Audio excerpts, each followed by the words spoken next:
Hello everyone, welcome back to my channel দেশি travel and bytes. আশা করি তোমরা সকলে ভালো আছো অ্যান্ড সুস্থ আছো। আগের ভিডিওতে তোমাদেরকে বলেছিলাম যে আমি একটা আদিয়োগীর নতুন ব্লগ দেব। তো এই পুরো ভিডিওটা কিন্তু ঈশা ফাউন্ডেশন আদিয়োগীকে নিয়েই জড়িয়ে।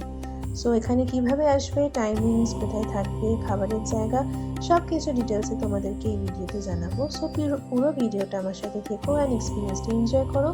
সো চলো শুরু করা যাক। আমি কিন্তু সকাল সকাল বেরিয়ে পড়েছিলাম। প্রথমে গেছিলাম নন্দী হিলসে। ওখান থেকে দেন আমার যেহেতু গাড়ি আগে থেকে বুক করা ছিল, দেন আমি ওখান থেকে ডিরেক্ট আদিয়োগীর উদ্দেশ্যে রওনা দিই। নন্দী হিলস থেকে বেরিয়েছিলাম আমি ওই 8:30 নাগাদ। দেন ওখান থেকে আদিয়োগীতে পৌঁছাই। পুরো টোটাল ডিস্টেন্সটা আমার কভার করতে টাইম লেগেছিল 2 ঘন্টা মতো। এখানের রাস্তাগুলো এত সুন্দর আর চারিদিকে পুরো মাউন্টেন্স অ্যান্ড গ্রিনারি, মানে সত্যি খুব দারুণ লাগবে। আর আমি তো ওখানে পার্সোনাল গাড়িতে গেছিলাম। তো তোমরা যদি এখানে আসো, আমার মনে হয় পার্সোনাল গাড়িতে আসলে আরও বেশি ভালো এনজয় করতে পারবে। একটা রিল্যাক্সিং মিউজিক ছেড়ে দেবে অ্যান্ড পুরো জার্নিটি এনজয় করতে করতে যাবে, যা অসাধারণ লাগবে না, লাইক বলে বোঝানো যায় না। এবার বলি তোমার এখানে কিভাবে আসবে। তোমরা চাইলে ব্যাঙ্গালোর থেকে পার্সোনাল কারে বুক করে আসতে পারো আমার মতো, বা তোমরা চাইলে ফ্লাইটে কোম্বায়াটোর থেকে এখানে আসতে পারো বাই কার। আমরা কিন্তু অলরেডি আদিয়োগী কমপ্লেক্সেই আছি। এর সামনেই, কমপ্লেক্সের সামনেই এরকম একটা বড় মন্দির আছে। এখানে একটা বড় ত্রিশূল লাগানো ওপরে মন্দিরটায়। আর এর ভেতরে মহাদেবের একটা ছোট লিঙ্গের মূর্তি আছে আর একটা নাগ দেবতা আছে। তো এখানে তোমরা ভিডিও অ্যান্ড ফটোগ্রাফি নিতে পারবে। এর সামনেই গেলে আরেকটা তোমরা মন্দির দেখতে পাবে, মানে ওটা প্রবেশ পথ বলতে পারো। ওখানে কিন্তু ভিডিওগ্রাফি ফটোগ্রাফি অ্যালাউ নেই, তাই আমি ওটা তুলে দেখাতে পারিনি। ওইটা ক্রস করার পর তোমাদের এখানে এই কমপ্লেক্সটায়, বড় কমপ্লেক্সটায় এন্ট্রি নিতে পারবে। এখানেই তুমি মহাদেবের বড় মূর্তিটা দেখতে পারবে।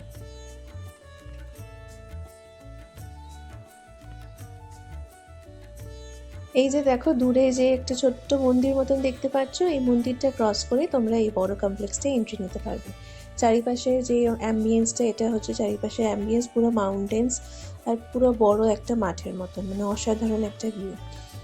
এখানে কিন্তু জুতো রাখারও জায়গা আছে, কিন্তু আমি যেহেতু খুব একটা গরম ছিল না, তাই আমি জুতোটা কিন্তু গাড়িতেই খুলে এসেছিলাম। আর এখানে অ্যাম্বিয়েন্সটা খুবই ভালো, খুব একটা গরম নয়। গরমকালে কীরকম ওয়েদার থাকে আমি ঠিক বলতে পারবো না, বাট আমি যেই টাইমে গেছিলাম সেপ্টেম্বরে, তো এখানে খুব একটা গরম ছিল না আর ওয়েদারটাও হালকা হালকা ঠান্ডা ঠান্ডা ছিল, খুব হাওয়া দিচ্ছিল। তো তোমরা এখানে লাইট জামা কাপড় পরে আসতে পারো, সোয়েটার বা উলেন ক্লোথস আমি অ্যালাউ করবো না। এই হচ্ছে মহাদেবের মন্দিরের সামনে আরেকটা, মানে মূর্তির সামনে আরেকটা বড় মন্দির আছে। এখানে মহাদেবের মূর্তি আছে, তার সামনে কিন্তু তোমরা এরকম বড় একটা ষাঁড়ের মূর্তি দেখতে পাবে। এখানে প্রবেশ করার সময় তোমাদের মনে একটা আলাদা যে শান্তি কাজ করবে, মানে এখানে যারা যাবে তারাই একমাত্র সেই ফিলটা করতে পারে, মানে আলাদা একটা পিস আছে এখানে। মানে আমি নিজেও জানি না এই জিনিসটা আমি কীভাবে ফিল করলাম। যারা যেটা গেছো, এখানে ঘুরে এসো, তারা মেবি এটা ফেস করেছো যে এখানে ঢোকার পর একটা শান্তি পাবে। এই হচ্ছে বুলটা, মানে ষাঁড়ের নিচে দেখো এখানে খুব সুন্দর করে মানে ফুল টুল দিয়ে সাজানো হচ্ছে। তোমরা যদি উইন্টারে আসো, শীতকালে এখানে কিন্তু প্রচুর হাওয়া দেবে, তো তখন তোমরা উলেন ক্লোথস পরে আসতে পারো, বাট নর্মাল মান্থসে তোমরা লাইট জামা কাপড় পরে আসতে পারো। আর মনে হলে তোমরা ছাতা ক্যারি করতে পারো এখানে, কারণ প্রচুর রোদের তেজ থাকবে, আর ওয়াটার ক্যারি করো অবশ্যই। আর এখানে হচ্ছে সেই মন্দিরটা, এখানে ভেতরে তো ভিডিওগ্রাফি ফটোগ্রাফি অ্যালাউ ছিল না, তাই বাইরে থেকে আমি যতটা পেরেছি ভিডিওটা তুলেছি। এখানে আমি ঢুকেছিলাম, ঢুকে একটু পুজো দিলাম। এখানে পুজো দেওয়ার আলাদা সামগ্রী আছে, তোমরা কিনে দিতে পারো। আর এর মন্দিরের পাশ দিয়ে এরকম সিঁড়ি চলে গেছে ওপরে মূর্তি, মহাদেবের মূর্তির কাছে। দেখো আমি যাচ্ছি, আর খুব অসাধারণ লাগছে, মানে খুবই ভালো লাগছে এসে। এবার বলি এই জায়গাটার ব্যাপারে। আদিয়োগী অবস্থিত ঈশা যোগা সেন্টারে, কোম্বায়াটোর, তামিলনাড়ুতে, বিলিয়াঙ্গেরি হিলস, ফুট হিলসে। এই জায়গাটা পুরোটাই সদ্গুরু বাসুদেবের দ্বারা তৈরি করা হয়েছে, আর ওনার ইনস্ট্রাকশনে এই পুরো জিনিসটা কিন্তু তৈরি করেছেন। আদিয়োগী বোঝায় Shiva as a first yogi, means প্রথম যোগী। এটা তৈরি করা হয়েছিল মানুষদের যোগার প্রতি ইন্সপায়ার করার জন্য, যেন তারা যোগার মাধ্যম দিয়ে শান্তি লাভ করে।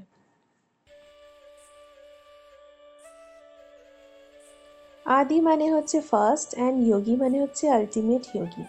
মিনস শিবাকে এখানে অরিজিনেটর অফ যোগা, মিনস যে যোগাকে অরিজিনেট করেছিল কনসিডার করা হয়, বলা হয়। আদিযোগী হলো যোগার জনক, যিনি মানুষের মধ্যে কিন্তু যোগার প্রথম জ্ঞান এনে দিয়েছিলেন। এবার শিবের মূর্তিটা, মানে শিব ঠাকুরের মূর্তিটার ব্যাপারে একটু বলি। শিব ঠাকুরের মূর্তিটার পুরো হাইট হচ্ছে 112 ফুট, ওয়েট হচ্ছে 500 টন স্টিল, পুরোটাই কিন্তু স্টিল দিয়ে তৈরি করা। এই যে 112 ফুট, এইটা বোঝায় 112 দিক, যেখান থেকে আমরা কিন্তু মোক্ষা মানে শান্তি লাভ করি। কিসের মাধ্যমে? যোগার মাধ্যমে। এটা হচ্ছে শিব ঠাকুরের পিছনের মূর্তির ভিউটা। আর এখানে কিন্তু দেখো লম্বা করে এরকম ত্রিশূলের মতন ঘেরাও করা আছে, যাতে ওই মানে আমরা ওটা ক্রস না করতে পারি। আদিযোগী থার্ড আই বোঝায় ইনার উইজডম, উইজডমের কথা। নাগ সিম্বলাইজ করে এনার্জি অ্যান্ড ফিয়ারলেসনেস। আর এই যে পুরো মহাদেবের একটা শান্ত মুখের যে এক্সপ্রেশন, এটা লিটারেলি তোমাকে পুরো মুগ্ধ করে দেবে। মানে তুমি কিছুক্ষণের জন্য এরকম তাকিয়েই থাকবে, মানে আমি যেটা ফিল করেছি হয়তো তোমরা সেই জিনিসটা ফিল করবে। তো মানে খুবই অসাধারণ লাগবে। এই জায়গাটায় বসে থাকলে মন অটোমেটিক্যালি সাইলেন্ট হয়ে যায়, কিছু করতে হয় না, শুধু ফিল করে যাবেন, লাইক এটা আলাদা শান্তি। আদিযোগীর পাশেই আছে কিন্তু ধ্যানলিঙ্গম বলে একটা জায়গা, যেখানে মানে বেসিক্যালি মেডিটেশনসের থাকে। এখানে আমি যাওয়া হয়নি কারণ আমার কাছে সময় ছিল না। তো তোমাদের যদি টাইম থাকে অবশ্যই এখানে ঘুরে আসতে পারো। এখানে কিন্তু সন্ধেবেলা লাইট অ্যান্ড সাউন্ড শো হয়, যেখানে শিবার জার্নি যোগার সায়েন্সের মাধ্যমে পুরো ইউনিভার্সের স্টোরি এখানে দেখানো হয়, যেটাকে আমরা দিব্য দর্শনমও বলি। শোটা কিন্তু শুরু হয় সন্ধ্যে 7টায়। তো আমি অতক্ষণ ওয়েট করতে পারিনি, কারণ আমি অনেকটাই তাড়াতাড়ি গেছিলাম। তো অতক্ষণ ওয়েট করতে পারিনি বলে আমি লাইট অ্যান্ড সাউন্ড শোটা দেখতে পারিনি। তোমাদের হাতে সময় থাকলে তোমরা অবশ্যই ওয়েট করো অ্যান্ড লাইট অ্যান্ড সাউন্ড শোটা দেখে যাও।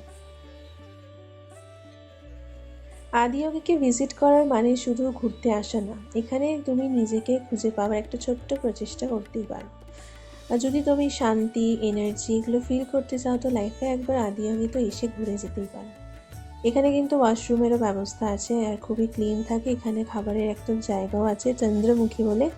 আমি এখানে মিন্স ফুড মেনুতে তোমাদের দিয়ে রাখলাম, তো তোমরা এখানে আসলে এখান থেকে খাবার খেয়ে ট্রাই করে দেখতে পারো।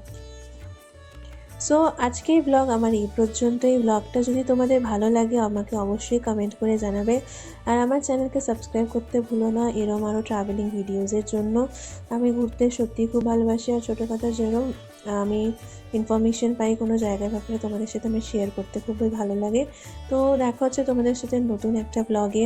ততক্ষণের জন্য তোমরা ভালো থাকো, সুস্থ থাকো, আর লাইফকে এনজয় করো। লাইফে অনেক ডিফিকাল্টিজ আসে, বাট আমাদেরটা ফেস করে চলতেই হবে। সো চলো, tata, bye bye, take care and have a good time.